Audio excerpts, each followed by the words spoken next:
up, everybody? Stevie Breach coming to you live from traffic behind somebody in the merge lane or doesn't want to merge. See ya. But I'm bored. Let's talk some wrestling. Basically, the only thing I can think about that we haven't talked about so far, we've got a video up on the Rumble itself. We've got a video up on Brock Lesnar against the Big Show. Next big match, Randy Orton versus John Cena. And this is going to be a good one. This one really is a barn burner. This one's really got me scratching my brain. You know how many matches this year have come up, especially for the WWE Championship, that have just been like, alright, I know who's going to win that. I know who's going to win that. There's no real sort of you're buying the pay-per-view because you know that the path and the direction that the product's going to go in the next couple of months is really just undetermined. It can go any other way. If nobody's 100% sure, but I mean, Brock did come out there and say that whoever wins this match has to go through him. So you would think that Brock Lesnar is the #1 contender for the WWE Championship at the next show. So you would think that he's going to be the champ at Elimination Chamber, meaning that like John Cena or Randy Orton, whoever wins this, has to go through him in order to get to WrestleMania as the champion. So it's like there's no like that easy walkthrough, or maybe Brock's just saying that and they're going to put Brock into the Elimination Chamber.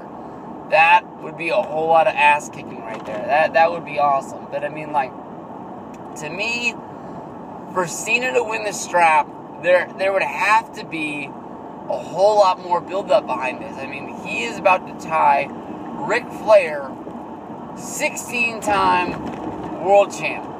And that is huge. The only thing that's going to be huger than that is when he gets 17 and he breaks it. And I mean, they put Cena on ice for a whole calendar year with him not getting the title. In between, basically 28 and 29.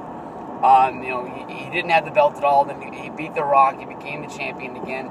It was the end of the huge storyline between him and The Rock, and it ended in the best way it could. I mean, in my opinion, I really think that, honestly, Cena should have beat Rock at 28, and 29 should have been anything else in the world. But, I mean, we got two matches with not only one of the best wrestlers, the most entertaining wrestlers of all time, but we got, two matches with one of the most biggest action stars that there is in Hollywood today, making the movies that make the most money and anybody out there.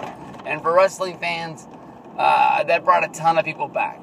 I mean, I remember going in and telling somebody at work, I don't even know why the fuck I was talking about it, that The Rock came back on Raw last night and delivered this huge promo, and that he was going to be the guest host at WrestleMania. And I mean, the look on this guy's face was like, fuck, I missed it. And I know it had been like 7 years, so I understand why he gave up, and I'm hoping that he'd come back, but damn, that was cool. I mean, that's what wrestling's about. And honestly, as an older fan that honestly does think that the older stuff was better than the stuff they're putting out today, but we still watch it, we still love it. I mean, those are the moments that make it, like, worth it that we tune in every week. But I mean, like, to me, honestly, they've only brought up the amount of times that Cena's held the strap one time. And I think that has to be the storyline, is the pressure of tying Ric Flair.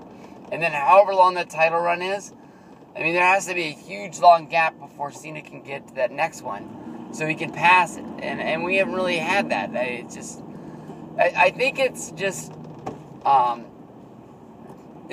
known. It's common knowledge. Cena's going to break this. Cena is the WWE.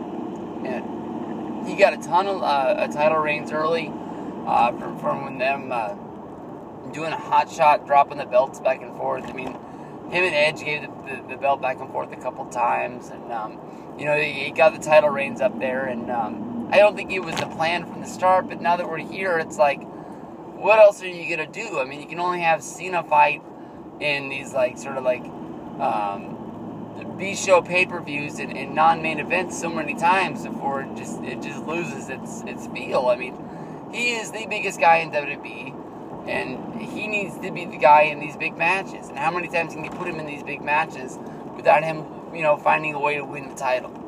it's coming. I just don't know if it's coming yet. Orton versus Brock is a match that's probably going to happen sometime soon. Brock has pretty much ran through everybody in WWE, and if he's going to be here for at least another year, if not longer, he has to fight these other big names, and Orton's at the top of the list. I mean, I don't really think we're going to be seeing matches between...